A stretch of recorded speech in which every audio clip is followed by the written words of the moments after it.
หลวงพ่อพระธรรมเสนาบดีนะเจ้าคณะภาค7ก็ได้ประกาศแจ้งไปให้แต่ละสำนักได้รับทราบนะว่า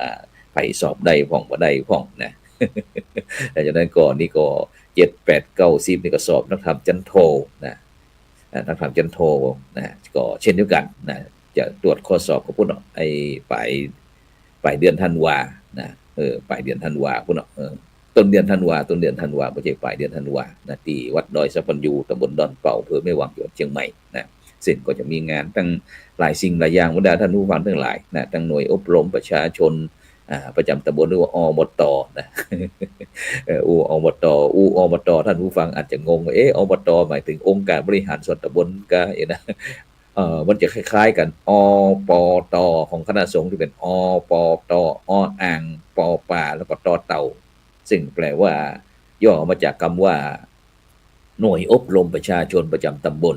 นะตำบลอย่างตำบลพระสิงห์เขต1เขต2เขต3เขต4เขต5นี่ก็เป็นต้นแต่อบตนะอบตทั้งบ้านเมืองนั้นเป็นห้องว่าองค์การบริหารส่วนตำบลนะฉะนั้นก็บรรดาท่านผู้ฟังจะไปซับสนได้ยินพระครูโสพจน์ว่าปตเอ๊ะคณะสงฆ์ก็มีกายนะมันใกล้เคียงกันบอยไม้กับปอป่าปตนี่ของคณะสงฆ์บตนั่นของฝ่ายบ้านเมืองเพื่อนเป็นการส่วนปกครองส่วนท้องถิ่นนะจะได้ก็ตามบรรดาท่านผู้ฟังทั้งหลายวันนี้ก็ตั้งคณะสงฆ์จังหวัดเชียงใหม่นะโดยพระเดชพระคุณหลวงพ่อพระเทพมังคลาจารย์เจ้าคณะจังหวัดเชียงใหม่นั่นก็ได้ออกตารางนะคือแบ่งงานคือรองเจ้าคณะจังหวัดนะแต่ละลูกนะก็จะเดินทางไปเยี่ยมคือกำลังใจคือกับคณะสงฆ์ต่างๆอย่างสายที่1นี่ก็โดยการนำของพระเดชพระคุณหลวงพ่อพระเทพมังคลาจารย์เจ้าคณะจังหวัดเชียงใหม่พร้อมถึงท่านอาจารย์พระครูบัณฑิตวชิราพรดรนะเลขานุการรองเจ้าคณะจังหวัดเชียงใหม่นี่ก็จะเดินทางไปเปิดที่วัดเชตุพนวัดพระสิงห์ในวันนี้นะแล้วก็อันสีโสดาพนอนป่าเกตทีวัดหนองตองวัดวิเวกนะนี่เขาก็4 วันด้วยกันส่วนสายที่2นี่ก็จะเป็นสายของหลวงพ่อพระเทพสิงหาวราจารย์นะดรนะรองเจ้าคณะจังหวัดเชียงใหม่นะสายที่2นี่ก็พร้อมถึงพระครูโสพลปริยัตินะดรนะรองเลขานุการรองเจ้าคณะจังหวัดเชียงใหม่พร้อมถึงคณะพระอนุจรนี่ก็จะเดินทางวันนี้ก็จะไปเปิดที่วัดร้องวัดแดงวัดร้องวัดแดงอำเภอสันกำแพงจังหวัดเชียงใหม่นะเดี๋ยวก็ออกรายการนี่ก็จะไปประสานกำหนึ่งจากนั้นวันนี้ไปที่อำเภอดอยสะเก็ดนะวันพรุ่งนี้นะสายที่2นี่ก็จะไปที่วันนี้สันกำแพงนะที่วัดร้องวัดแดงวันพรุ่งนี้ก็วัดปทุมสารารามคณะสงฆ์อำเภอดอยสะเก็ดวันที่9นี่ก็จะเป็นวัดศรีปันเงินอำเภอสันป่าตองแล้วก็วันที่10นี่ก็วัดแม่ริมอำเภอแม่ริมนะนี่สายที่พระเดชคุณหลวงพ่อพระเทพสิงหวราจารย์นะดรรองเจ้าคณะจังหวัดเชียงใหม่พร้อมถึงพระครูโสพลปริยัติดรนะเลขานุการรองเจ้าคณะจังหวัดเชียงใหม่พร้อมถึงคณะพระอนุจรก็จะเดินทางไปเยี่ยมสนามสอบต่างๆ4 วันด้วยกันนะฉะนั้นก็ในช่วงนี้ก็จะบอกใครเนี่ยนะถ้ามาวัดบรรดาท่านหลายคนก็จะสอบถามอาจารย์บอกใครเจออาจารย์พวกเนี่ยงา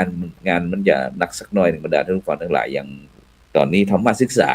นอกจากหลังจากที่สอบนักธรรมจันตรีจันโทจันเอก7 8 9 10แล้วก็วันธรรมศึกษานี่เป็นของนักเรียนหรือว่าของเจ้าบ้านนะจึงจะสอบวันที่วันพฤหัสบดีที่27ปลายเดือนนี้เหมือนกันนะซึ่งพระครูโสพลก็ได้รับการประสานงานจากกันโรงเรียนวัฒโนไทยพยัคฆ์คือนำคณะวิทยากรเข้าไปอบรม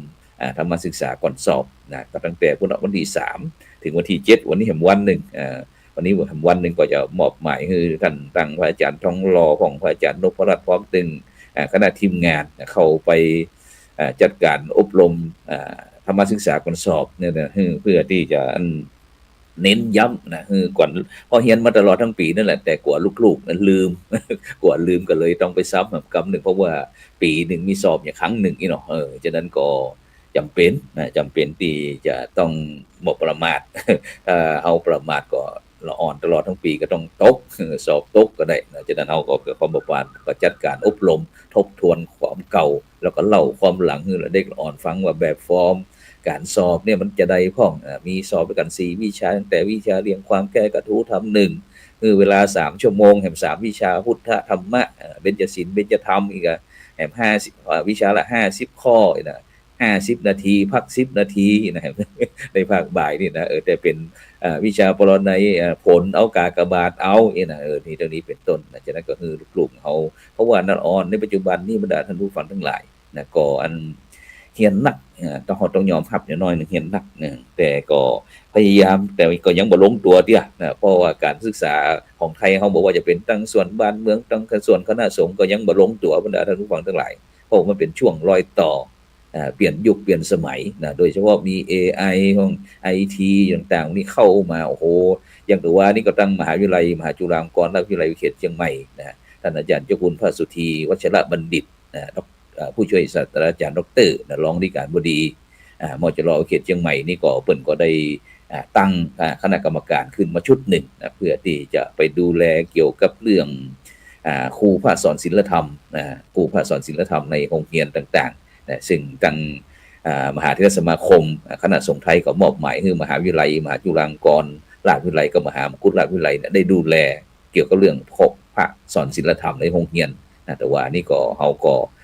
ในฐานะที่ทางมจรเขานี่ดูแลครูภาคสอนศิลธรรมในโรงเรียนนี่ก็2จังหวัดก็คือแม่ฮ่องสอนกับเชียงใหม่นะก็เลยตั้งคณะกรรมการขึ้นชุดหนึ่งนะซึ่งก่อนนิมนต์พระครูโสพลปริยัตินี่เป็นรองประธานนะที่จะมีการปรับปรุงตั้งแผนตั้งผังต่างๆนี่นะก็เพื่อที่จะได้พัฒนาในการต่อยอดพระสอนศิลธรรมในโรงเรียนโดยเฉพาะเรื่องการพระที่เขาจะมอบถวายให้กับพระสอนศิลธรรมในโรงเรียนเนี่ยเข้าไปเนี่ยไปทำอะไรอย่างนี้เป็นต้นนะฉะนั้นก็คงจะได้มีการปรับการสอนของพระสอนศิลธรรมเพื่อนะคือถึงวัตถุประสงค์โดยเฉพาะตัวนี้ก็หันระเบียบสำนักนายกรัฐมนตรีนะว่าโดยการคุ้มครองพระพุทธศาสนา2568นะซึ่งก็เป็นโดยที่รัฐธรรมนูญแห่งราชอาณาจักรไทยกำหนดแนวนโยบายแห่งรัฐนะคือรัฐพึงอุปถัมภ์นะแล้วก็คุ้มครองพระพุทธศาสนานะแล้วก็ศาสนาอื่นโดยเฉพาะอย่างยิ่งนะพระพุทธศาสนาอันเป็นศาสนาว่าตรงๆประจำชาติก็แล้วกันเขาจะบอกอ้อมค้อมละที่เหมือนต้องมาอวดตีประชาชนชาวไทยส่วนมากนับถือนะ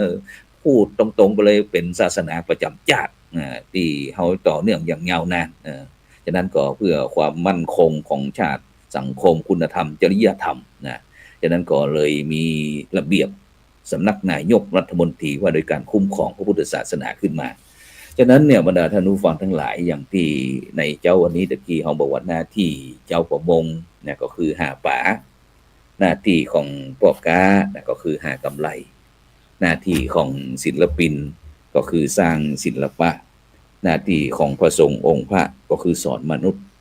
หน้าที่ของเจ้าพุทธก็คือการทำความดีฉะนั้นการที่พระสงฆ์องค์เจ้าต่างๆได้มาเผยแพร่หลักธรรมในทางพุทธศาสนาบอกว่าจะเป็นตั้งออนไลน์ตั้ง Facebook ตั้ง YouTube ตั้งสถานีวิทยุตั้งทีวีต่างๆเนี่ย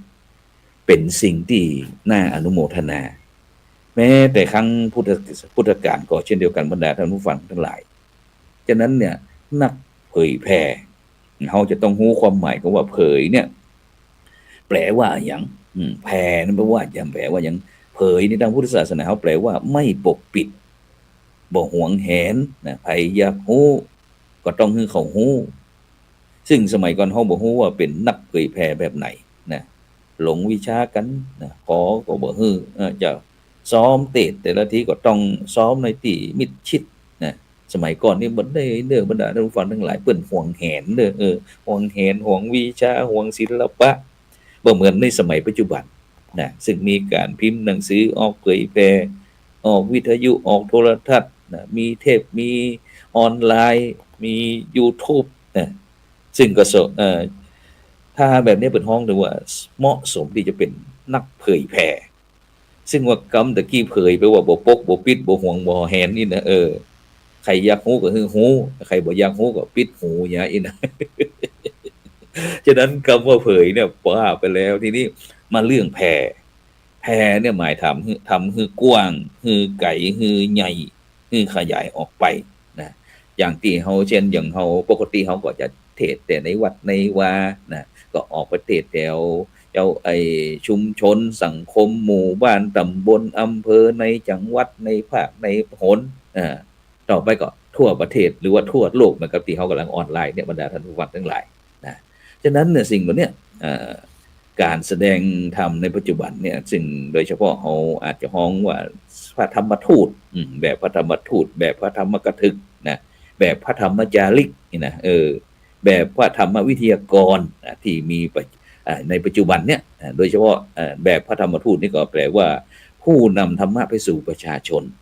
มีตึงพระธรรมทูตในประเทศตึงสายต่างประเทศมีตึงหัวหน้าสายมีคณะทำงานมีที่ทำงานแล้วก็มีที่ตรวจสอบนะอย่างที่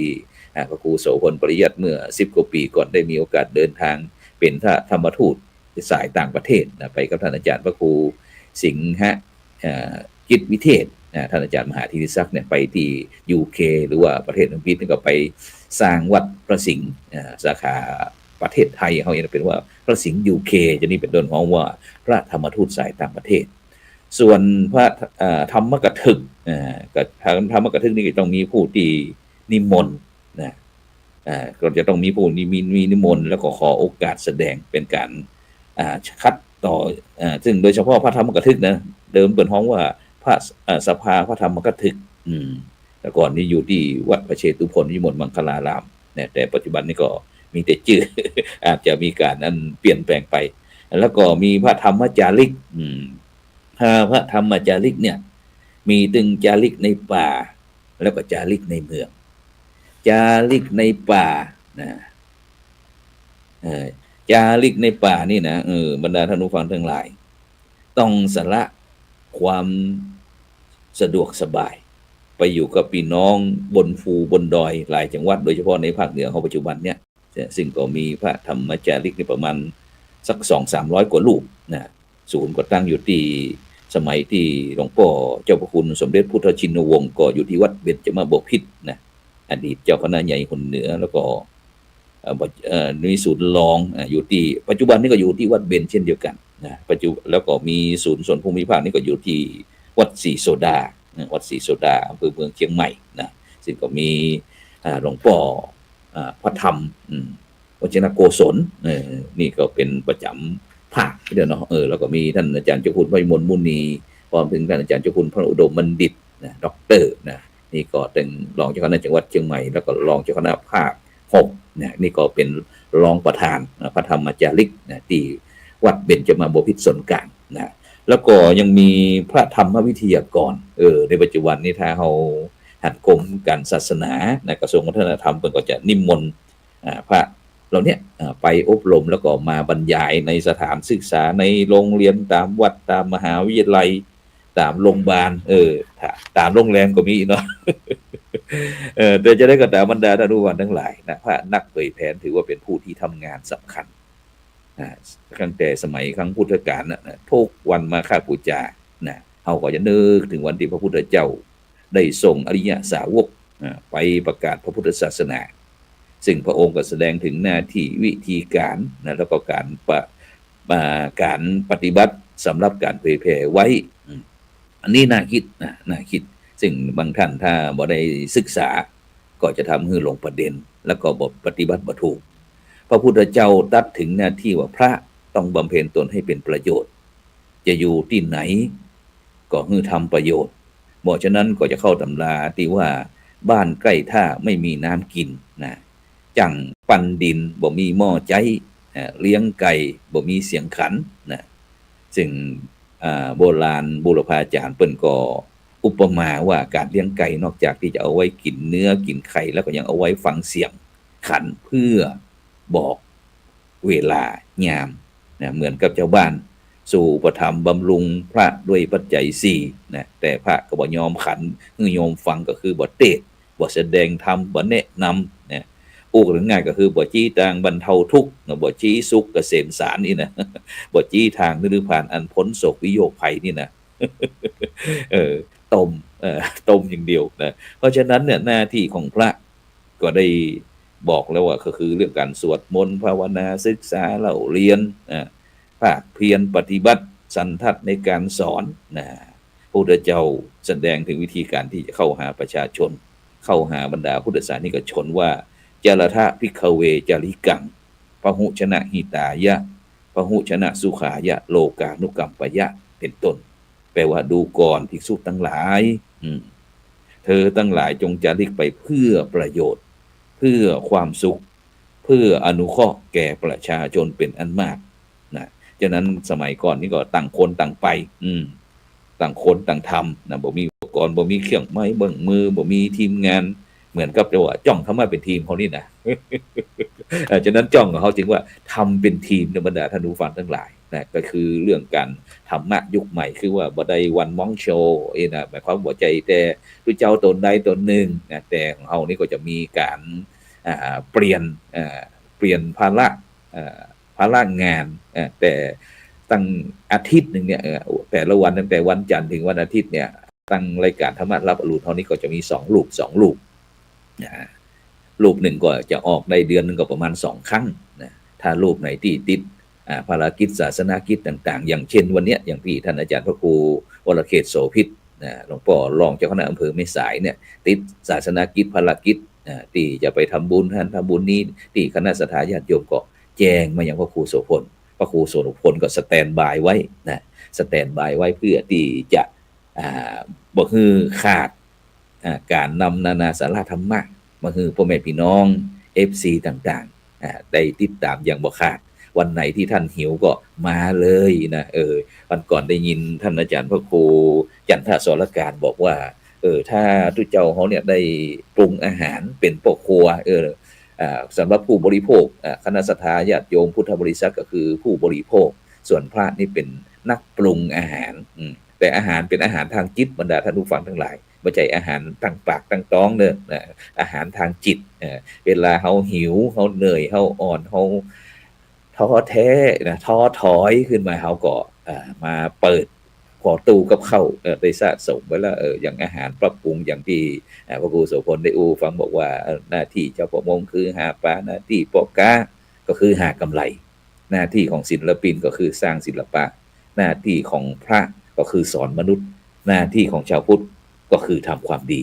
เพราะฉะนั้นเนี่ยบรรดาท่านผู้ฟังทั้งหลายฉะนั้นเราถึงได้มีบทบาทของพระสงฆ์นักพัฒนาของเราทางช่องธรรมะเป็นทีมได้นำนานาสาระประสบการณ์ต่างๆมามาจากให้พ่อแม่พี่น้องบรรดาท่านผู้ฟังได้ฟังไว้หลายท่านหลายคนอาจจะมีอคติกับพระพุทธศาสนาเขาว่าเป็นแบบนั้นเป็นแบบนี้แต่แล้วเนี่ยเราในปัจจุบันเนี่ยบรรดาท่านผู้ฟังทั้งหลายต้องยอมรับเนี่ยก่อนว่าในสังคมยุค AI ยุค IT เนี่ยชาวโลกมนุษย์โลกเนี่ยตุก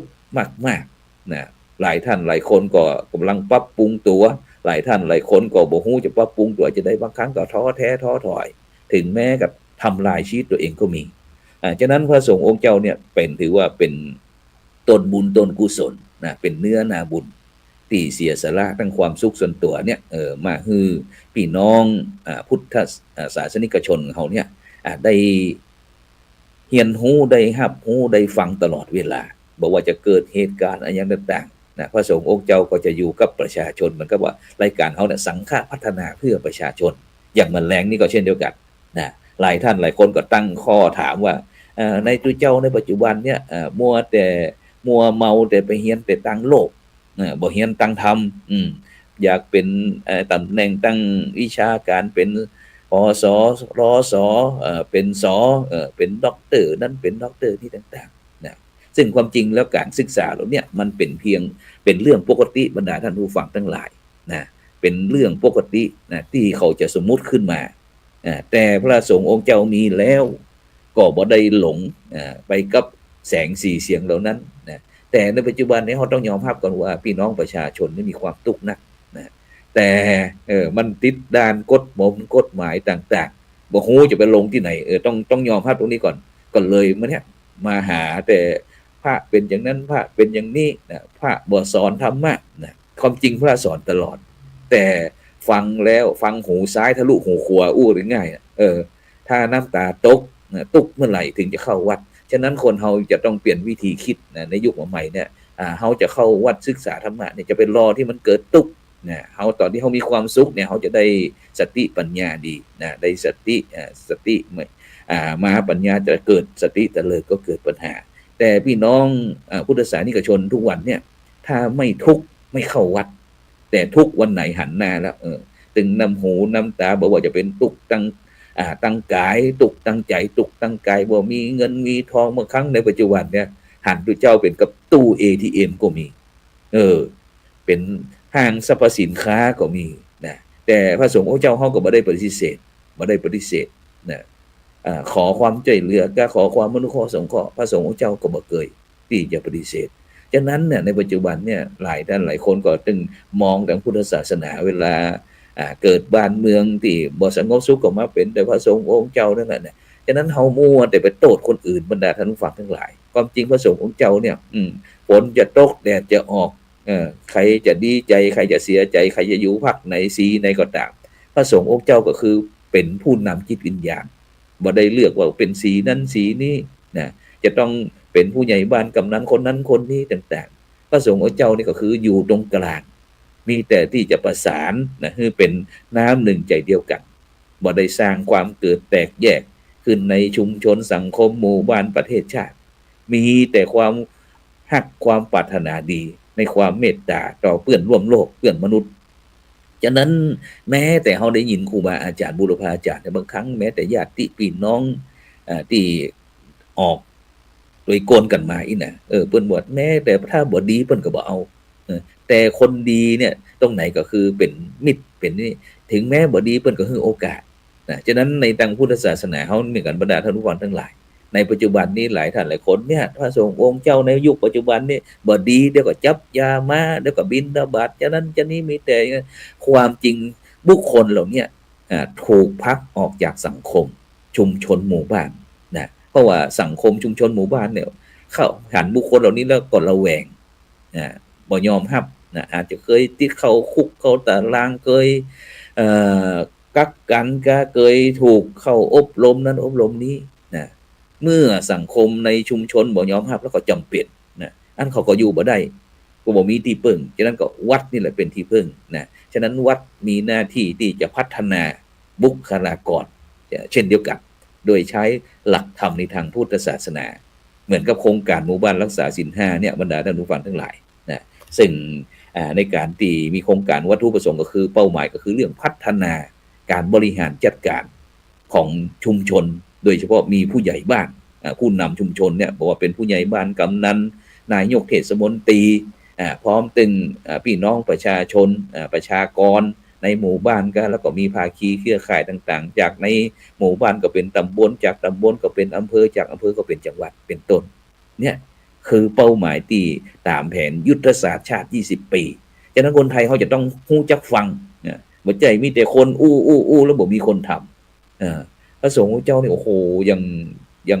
อาตมาได้มีโอกาสสนองงานของคณะสงฆ์หนเหนือนี่นะเป็นเลขานุการเนี่ยเขาจะหันเลยว่าชุมชนแต่ละหมู่บ้านเนี่ยมีของดีมากๆแต่คนในชุมชนเนี่ยบ่เคยยกย่องขึ้นมาเฮามีแต่จะเอาชนะค้านกันไปคนดีเฮาก็บ่สนับสนุนกิจกรรมดีๆภูมิปัญญาท้องถิ่นดีๆเฮาก็บ่เคยสนับสนุนแต่เฮามัวแต่ไปเมาอย่างพุ่นน่ะของต่างประเทศต่างชาติพุ่นน่ะอย่างครูบาอาจารย์เฮาเนี่ยโอ้โหนำสิ่งดีๆฉะนั้นเนี่ยของดีมีในประเทศไทยบรรดาท่านผู้ฟังทั้งหลายถ้าพี่น้องคนไทยเฮาได้สำนึก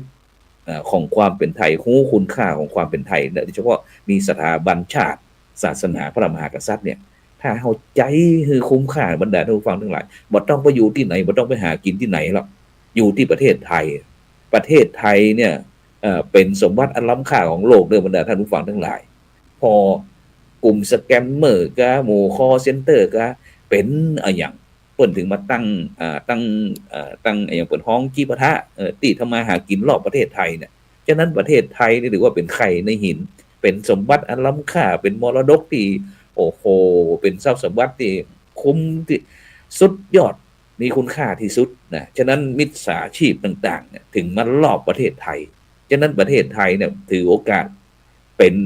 การพิสูจน์ว่าของเขาของแท้ก่อนนะฉะนั้นเขาจะต้องรู้เท่ารู้ทันกับปัญหาสารพันที่เกิดขึ้นหูเต้าเอาไว้กันหูตันเอาไว้แก้นะถ้าเขาบอกหูเต้าหูตันเขาก็แย่แน่นอนแล้วตก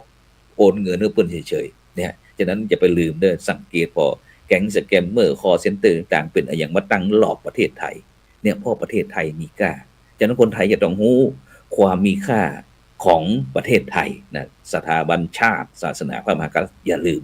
นอกจากนั้นเขาก็ยังพัฒนากู้ไปด้วยคือโครงการวัดประชารัฐสร้างสุขโดยพัฒนาวัดเนี่ยบรรดาท่านผู้ฟังทั้งหลายซึ่งวัดเนี่ยเป็นที่ศูนย์รวมของชุมชนนะมีวัดขึ้นมาเพื่อที่จะแก้ปัญหาเพื่อจะบำบัดทุกข์บำรุงสุขชุมชนหมู่บ้านนะฉะนั้นถึงมีพรบมีระเบียบประกาศสำนักนายกรัฐมนตรีนะเกี่ยวกับเรื่องว่าด้วยการคุ้มครองพุทธศาสนาฉะนั้นพ่อแม่พี่น้องมีของดีแล้วต้องฮู้จักใจเด้อนะฮู้จักใจนะฉะนั้นโดยเฉพาะพระพุทธศาสนาเนี่ยเป็นมรดกอันล้ำค่าของโลกบ่ใช่เฉพาะของประเทศไทยนะฉะนั้นพี่น้องได้เกิดมาพบพระพุทธศาสนาอยู่ใต้พระบรมโพธิสมภารของพระบาทสมเด็จพระเจ้าอยู่หัวราชวงศ์จักรีแล้วเนี่ยนับถือว่าไปเด้อตายกี่ชาติก็หาที่เกิดบ่ได้ใครก็อยากจะมาอยู่ประเทศไทยแม้แต่แก๊งคอเซ็นเตอร์สแกมเมอร์ต่างๆก็อยากจะมาที่ประเทศไทยฉะนั้นคนไทยอย่าไปลืมนะต้องโหคุณค่าฉะนั้นเจ้านี้ก็เวลาหมดเวลาเดี๋ยวก็จะได้เดินทางไปตรวจเยี่ยมให้กำลังใจกับสนามสอบติดตามพระเดชคุณหลวงพ่อพระเทพสิงหวรอาจารย์ดรรองเจ้าคณะจังหวัดเชียงใหม่วันนี้ก็จะไปที่วัดร้องวันแดงอำเภอสันกำแพงวันพุธนี้ก็จะไปที่วัดปทุมศาลาราม